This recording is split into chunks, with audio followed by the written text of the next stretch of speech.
tal? Muy buenas tardes. ¿Cómo está, licenciada? Bienvenido, sí, un honor tenerla con nosotros. Estamos desde la Dirección de Infosalud. Sí, buenas tardes, doctor Ortega, y buenas tardes a toda la Red Nacional de Telesalud de las diferentes IPRES y regiones del Perú. En esta oportunidad vamos a presentar a la magíster María Irma Dávila Merino, enfermera asistencial del área de cirugía del INSN, con el tema cuidados en la detección temprana de apendicitis infantil. Con ustedes, la magíster Irma Dávila Merino. Adelante, magíster. Buenas tardes. Buenas tardes a toda la audiencia. En esta oportunidad vamos a hablar de un tema muy importante que es cómo prevenir o detectar a temprano las enfermedades de la apendicitis aguda en los niños, ¿no? Ya que es un tema bastante importante para prevenir las complicaciones y las mortalidades que pueden darse en estas edades. Bien, en principio vamos a hablar un tema panorámico, lo que está sucediendo ahora con este problema o esta patología de la apendicitis aguda, que generalmente pues es un cuadro quirúrgico de urgencias muy frecuentes, ¿no?, a nivel mundial. Y las causas principales por lo que los niños acuden a emergencias pues son el dolor, ¿no?, que se incrementa de acuerdo a cómo pase el tiempo, ¿no? Encontramos ahí que del 1.2% ingresan por consultorios de emergencia, el 1.8% ingresan con dolor abdominal ya a los servicios de urgencias en los hospitales, y el 5% de ellos pues son adolescentes, ya que es una etapa mucho más frecuente que se den en ellos, ¿no? Las etapas son de 5 a 30 años, pero las edades con más frecuencia son hasta los de 5 a 18 años, que es nuestros pacientes adolescentes. Bien, en el Perú es la enfermedad appendicular ocupa, muy bien sabemos, el segundo lugar entre las 40 primeras causas de morbilidad, ¿no?, las que ellas requieren hospitalización. Es por ello que la apendicitis es un problema de salud pública, como lo estamos encontrando, ¿no?, en las estadísticas, que llegan a alcanzar 30.000 casos al año de apendicitis en todo el Perú, ¿no es cierto? Son estadísticas que hemos encontrado actualmente. Sí, la tasa de apendicitis, el 12% son en varones, ¿no?, y el 25% son en mujeres, y el 7% son efectuadas en todas estas edades que generalmente estamos encontrando, ¿no? En nuestro Instituto Nacional de Salud del Niño encontramos que de enero del 2018 a abril del 2019 nos ingresaron 520 niños operados con diagnóstico de apendicitis aguda, ¿no? 186 pacientes ingresaron con diagnóstico de peritonitis. Estas cifras nos indican, ¿no?, que tenemos que trabajar un poco más fuerte en la detección temprana de estas enfermedades. Si bien es cierto, no son prevenibles, pero sí con el diagnóstico oportuno que se dé, tengamos que prevenir las complicaciones y muchas de ellas que los pueden llevar a la muerte con estas patologías o en nuestros niños, ¿no?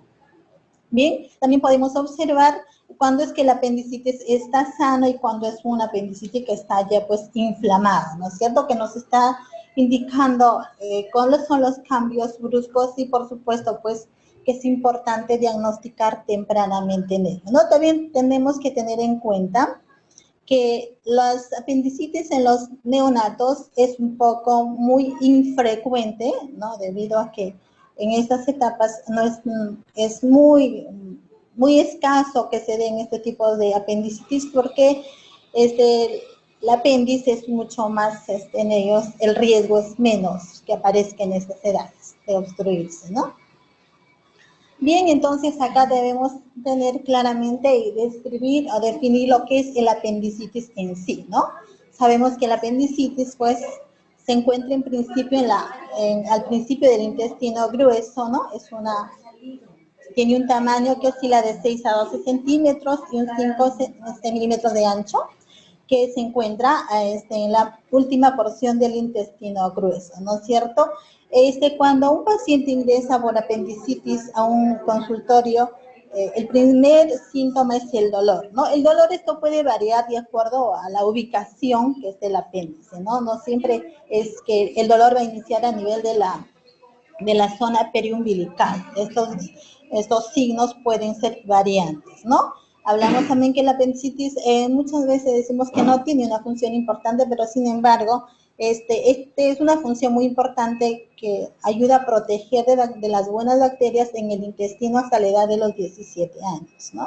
Muchos dicen, no te sacan el apéndice porque es que ya no sirve. Claro, de los 17 adelante tal vez no te sirva, pero antes sí es muy importante para proteger de muchas bacterias en el intestino, ¿ok? Bien, acá también encontramos las fases de la apendicitis, ¿no? Que en el incremento es cuestión de horas, ¿no? No podemos esperar mucho tiempo para que pase porque encontramos el apendicitis en la etapa temprana, es normal, por supuesto. En la primera etapa es una apendicitis simple que no tiene complicaciones, que con las cirugías pueden ser solucionadas el problema a tiempo, ¿no? Sin embargo, cuando el tiempo pasa, vemos que el paciente, el apéndice ya es perforado, en donde ya trae muchas complicaciones en el paciente en sí, ¿no es cierto? Tanto el tiempo de hospitalización es mucho más tiempo, pues sí, son mucho más días, y se puede infectar, puede obstruir, se puede tener otras complicaciones asociadas a ello, ¿no? Pero si esto lo hacemos un diagnóstico temprano, pues la solución va a ser en menos tiempo y el paciente más pronto puede irse de alta, ¿no? A su casa con los cuidados que nosotros indicamos a los padres para que den en la casa, para complementar el tratamiento. Y no necesitan estar mucho tiempo hospitalizados, ¿no? Encontramos también las variaciones, ¿no? El 30% es síntomas que generalmente la mayor parte inicia la zona umbilical, ¿no? Y que a veces esto puede ser confuso, ¿no? La zona pélvica, el dolor, dice tengo dolor acá, y es un poco confuso porque podemos pensar una infección urinaria, o podemos pensar una infección intestinal, y a veces el diagnóstico es por eso que es un poco más complicado, ¿no? En estas etapas, que el 65% son la retrocecal, ¿no es cierto? Entonces, volvemos a decir una vez más que el diagnóstico temprano, la detección temprana en los pacientes que nosotros tengamos, ¿no? En nuestras unidades va a ser más pronto la solución en esa etapa, ¿no? Aquí también encontramos, que ya vimos en el anterior diapositiva, los estadios del tipo de la apendicitis, cómo se comporta. Entonces, el problema más complejo es cuando ya el paciente ya ha hecho peritonitis, ¿no? Entonces es una etapa donde la familia y el niño en sí se muestran bastante ansiosos, con mucha preocupación. Es entendible porque muchos dicen, es la primera vez que acudo a esta institución y no sé qué va a pasar con el niño. Entonces es importante trabajar, ¿no?, con la familia y el paciente para poder ayudar a solucionar, darle la seguridad que su niño pues se va a ir de alta tan pronto se solucione esta enfermedad para ellos, que es desconocido, por supuesto, ¿no? ¿Cómo diagnosticar el apendicitis? Es importante, en principio, ¿no?, la valoración clínica, ¿no? La valoración clínica y los exámenes de laboratorio que nos ayudarán, ¿no?, a detectar tempranamente, porque, como vuelvo a repetir, esto muchas veces nos puede confundir, ¿no?, con infecciones urinarias, infecciones intestinales, cálculos renales, y muchas veces a veces acude por consultorios o por emergencia, no, pero es una infección intestinal, le damos un paracetamol y se va a su casa, y el paciente muchas veces viene ya cuando se ha reventado la apendicitis, ¿no? Y es un tema mucho más complejo tanto para nosotros como para el paciente, ¿no? Entonces es importante el diagnóstico temprano, ¿no? La apendicitis, por cierto, va a incrementarse muy rápido, más de 6 horas que un dolor no esté cediendo con nada, y también pedirles, ¿no?, que no es bueno administrarles paracetamol o algún analgésico, porque eso enmascara el cuadro, ¿no?, del apendicitis, y a veces nos vamos a casa con eso, y cuando llegamos a casa tenemos que otra vez regresar por emergencia, que es mucho más riesgoso para el paciente, ¿no? ¿Qué puede ocurrir? ¿Qué problemas nos puede ocurrir? Es claramente las complicaciones que son muy rápidas, porque sabemos que la apendicitis progresa rápidamente entre 42 y 72 horas si esto no es diagnosticado a tiempo, ¿no es cierto? Nuestro paciente puede morirse, evidentemente, puede tener otras complicaciones o pueden terminar con colostomías o ileostomías que con frecuencia pues tenemos nuestros pacientes que lo traen de diferentes partes del Perú a nuestro hospital del niño, ¿no? En el área de cirugía tenemos bastante con pacientes que vienen ya con otras complicaciones porque de pronto no fue diagnosticado oportunamente, ¿no? ¿Qué más podemos?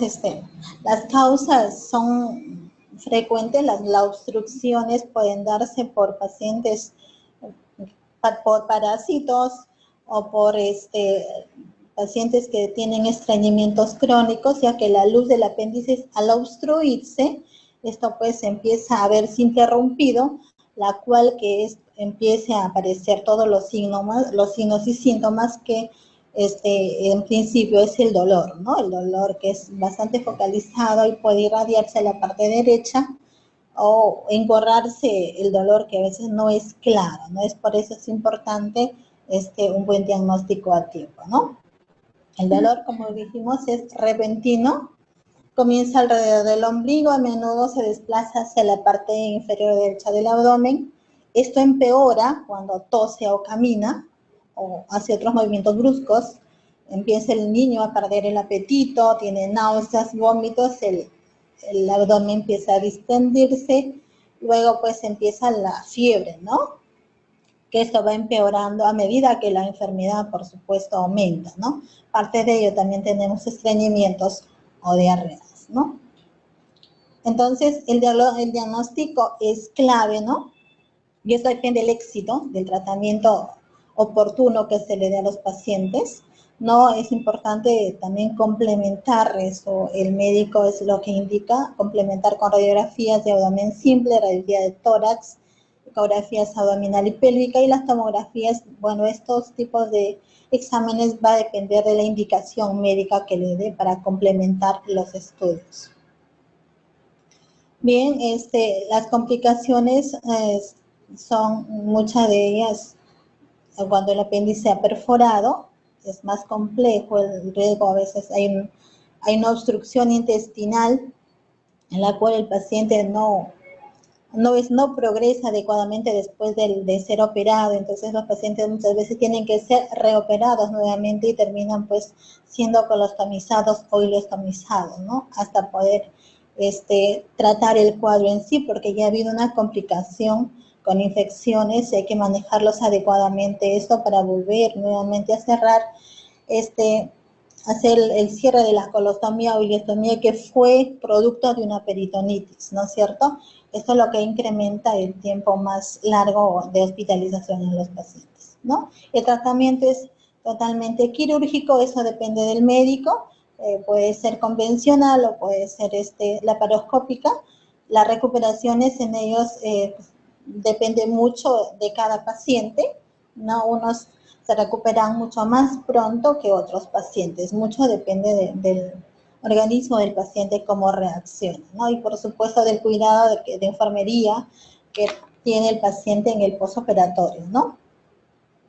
El cuidado de enfermería en los pacientes son preoperatorio y posoperatorio y en el intraoperatorio, por supuesto. En el preoperatorio, lo primero que tenemos que marcar, bueno, nuestro diagnóstico de enfermería, ¿no? Porque es evidente el dolor en el paciente que vamos a iniciar, vamos a encontrar en principio, ¿no? Ya que el paciente nos va a informar verbalmente que tiene dolor y observando nomás la gesticulación en ellos es todo pues la carita de dolor, ¿no? Lo más en principio inicial el reposo gástrico, al iniciar el analgésico de acuerdo a la indicación médica. Es importante trabajar en equipo, ya que esto nos va a ayudar a mejorar, ¿no? El cuidado en el preoperatorio. Trabajamos con los padres, tanto con los padres, la familia y el propio niño, ¿no? Porque muchas veces los niños cuando ingresan con temas de dolor y no sabes por qué, pero esto es desconocido más aún nosotros como profesionales de salud. Para ellos somos todo nuevo, entonces esto, la ansiedad es muy frecuente en los padres, ¿no? Se muestran desesperados, es ahí nosotros que tenemos que trabajar, ¿no? Y por supuesto preparar todo para el paciente ingrese a sala de operaciones.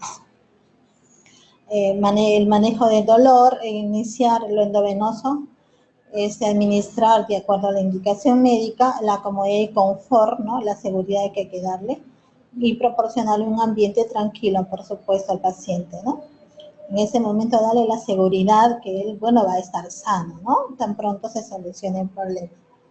El otro tema que tenemos que manejar es el desequilibrio electrolítico debido a los vómitos y náuseas y la inapetencia del paciente o el niño que no está comiendo, ¿no? No sé si pasó un día, 2 días, entonces manejar un buen balance hídrico, hidratar de acuerdo a la indicación médica y pues manejar el antibiótico como está indicado, ¿no?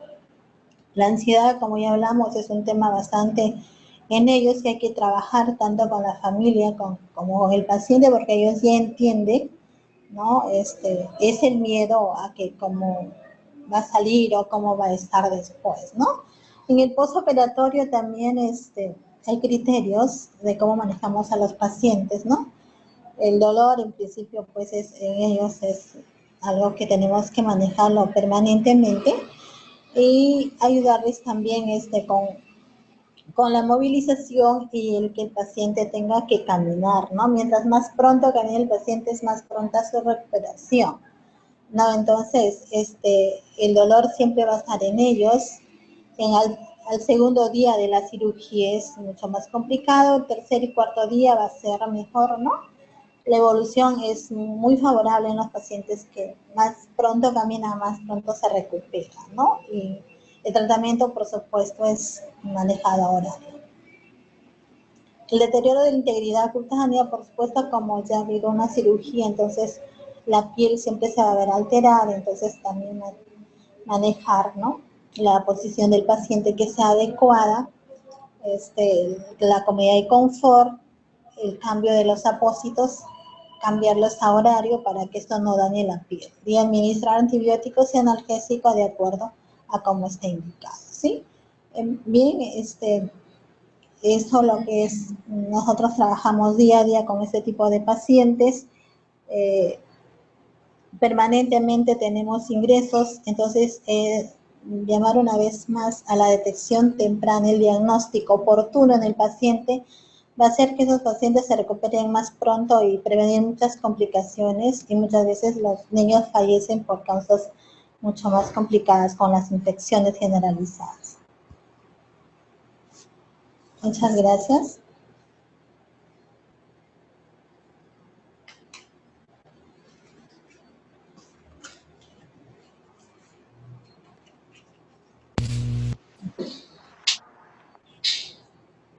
Muy bien, muchísimas gracias. Felicitaciones, licenciada Irma Dávila Merino, del Servicio de Cirugía del Instituto Nacional de Salud del Niño Ministerio de Salud. Quisiéramos recordarles a los participantes, si tienen alguna duda o consulta, pueden hacerlo en estos momentos. Muy bien, licenciada, con respecto a la valoración de enfermería en el transoperatorio, durante y después del operatorio, ¿cuáles son las principales funciones que ustedes monitorean? En principio, en el preoperatorio se valora mucho la valoración en cuanto al dolor, ¿no? El lugar del dolor, evaluamos la escala del dolor que normalmente cuando los niños se entienden, ¿no? Y en el postoperatorio, por supuesto, que vemos la comodidad y confort, de pronto manejar el analgésico a horario o la comodidad y confort en el paciente que va a ayudar a disminuir el dolor, ¿no? Y el paciente también, el que camine a ese paciente en el postoperatorio le ayuda, le mejora bastante el dolor, porque ya que en estos pacientes postoperados la distensión abdominal es más frecuente en ellos, ¿no?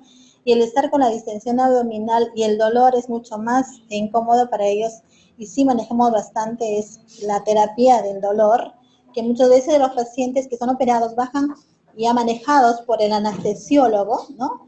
Para las 24 horas, que aparte de eso manejamos el analgésico para mantener a estos, el dolor, controlarlos en ellos, ¿no? Que en esta etapa es un poco más complicado, ¿no? Y cuando el paciente va a su casa, va con el paracetamol o algún antibiótico que fue indicado por el médico, y por supuesto educamos a los padres cómo es que ellos deben manejar en cuanto al analgésico, en cuanto a la alimentación y en cuanto a la vida diaria que puedan hacer los pacientes, que por supuesto va a ser normal, ¿no? Doctora Ortega, tengo una pregunta. Adelante. Licenciada David, una pregunta. Cuando un adolescente es operado en la etapa de peritonitis, ¿qué le espera al paciente más adelante, o en este caso cuando es mujer, en su aparato reproductor? ¿Hay alguna transferencia o alguna obstrucción por las adherencias para que pueda tener un parto normal o para que pueda concebir? Bien, es una pregunta muy importante, no tiene nada que ver una cosa con la otra, porque la apendicitis, una vez que ya fue retirada, la peritonitis cuando ya fue solucionado, las adherencias son complicaciones no siempre en los pacientes, pero ninguna complicación con la parte ginecológica que tenga que ver con la obstrucción, no tiene nada que ver. No, son cosas diferentes. Las adherencias son propias a veces en ellos, que suelen ser operados, pero no tendría que ver nada con la parte genética o algún problema en el futuro de estas niñas, ¿no? Muchas gracias, licenciada. Muchísimas gracias, licenciada Irma Dávila Merino. Nos han preguntado también con respecto a los cuidados de enfermería, cuando el paciente se da de alta, ¿qué indicaciones le indican a los papás o a los mismos pacientes para que se recuperen más rápidamente? Bien, en principio va a depender el tipo de cirugía con que ingresó, con el tipo de diagnóstico, con que ingrese el paciente. Cuando es una apendicitis aguda, no complicada, pues el paciente normalmente va con el antibiótico y el paracetamol. Las indicaciones que nosotros damos como enfermería es, el niño puede hacer una vida normal, puede caminar, pero no caerse, no puede correr, porque sí, pues por la prevención de la zona operatoria, pero incitamos mucho sin el tipo de alimentación, ¿no? Una alimentación sana, una alimentación equilibrada, ¿no? El consumo de agua, entonces, y más aunado con el tratamiento del antibiótico que es indicado por el médico, va a ayudar en la recuperación y a no tener ninguna complicación, ¿no? Y también enseñamos que cualquier signo de alarma, ya sea temperaturas altas, o náuseas de color verde que no sean alimenticias, o temperaturas altas permanentes, el paciente pueda regresar, ¿no? Por emergencia, para poder ser observado y evaluado y ver qué otra complicación puedo tener en el postoperatorio, pero no es frecuente, pero suelen darse, ¿no? Que el manejo es oportuno cuando el paciente ingresa en el momento adecuado. Licenciada, una pregunta más. En el caso de un paciente que fue operado por peritonitis, ¿cuál es el cuidado? Porque sabemos, cuando ya le dan de alta para la casa, ¿cuál es el cuidado al paciente? Porque sabemos que le dejan la herida prácticamente abierta, con 1, 2, 3 puntos para que drene la pus que está todavía saliendo, ¿no? ¿Cuál es el cuidado del paciente en casa? En peritonitis. Sí. El cuidado del paciente de peritonitis en casa, la alimentación, como vuelvo a repetir, equilibrada, ¿no? El consumo de agua. La herida normalmente del paciente no se va con pus, ¿no? Nosotros evaluamos mucho que el paciente vaya cero purulento a casa, así, libre de tipo de ninguna pus, porque el antibiótico tiene que ser manejado en el hospital. Los cuidados en cuanto a la piel. Los padres siempre nos preguntan, ¿no? ¿Puede bañarse mi hijo? ¿Puede cambiarse? ¿Puede estar cubierto? ¿Puede estar descubierto? Entonces nosotros le decimos que la herida tiene que estar limpia y seca, ¿no? Puede bañarse con total normalidad, pero sí utilizando pues las prendas un poco holgadas para no presionar la zona y que puede caminar y puede hacer una vida normal, ¿no? pues que cualquier signo de alarma que tenga esa zona operatoria, o que pueda estar enrojecida, o pueda que hacer fiebre por ese punto, pueda regresar. Pero que la herida tiene que estar libre, ¿no? Limpia y seca, ¿no? No estar cubierta, no estar presionada. Tiene un control por consultorios externos, ¿no? Tiene una fecha de ellos especificada para un control. Es ahí cuando observamos si hay alguna complicación y cómo es que está progresando el paciente, ¿no? De eso depende mucho la recuperación. Licenciada, con respecto a la curación de la herida, con qué insumos, por ejemplo, suero fisiológico, cómo hacen la curación de la herida? Bien, las curaciones que nosotros realizamos es con cloruro de sodio, el jabón, ¿no? Como vuelvo a repetir, depende el tipo de cirugía o la herida operatoria que esté, ¿no es cierto? Muchos pacientes que son operados con peritonitis con frecuencia tienen DRE, ¿no? Entonces usamos ahí pues las soluciones, ¿no? El cloruro de sodio 9%, o el jabón líquido, ¿no? Y todo lo que, el algodón, el alcohol, los insumos con gasas, ¿sí?